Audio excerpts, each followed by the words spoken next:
Si est-il la belle histoire de ces US Open 2022 et le feuilleton que les amoureux de tennis vont suivre avec le plus d'assiduité. Début août, Serena Williams a annoncé qu'elle souhaitait mettre un terme à sa carrière de sportive.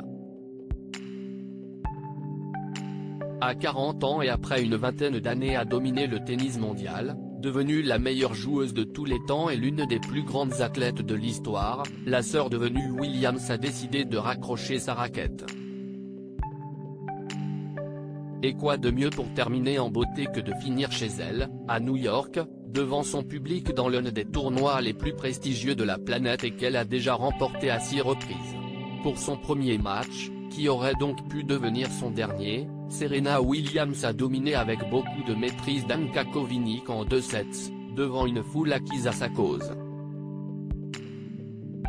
Dans le public, on a notamment pu apercevoir son adorable fille Olympia et son mari, Alexis Ohanian, avec qui elle s'est mariée en novembre 2017. Un compagnon souvent à ses côtés pendant les matchs et toujours à fond derrière elle. Pourtant, le grand brun de 39 ans n'est pas un inconnu, surtout aux États-Unis où sa carrière est très respectée. D'origine arménienne, il est né à Brooklyn en 1983 et au début des années 2000, il monte une entreprise qui va faire sa fortune.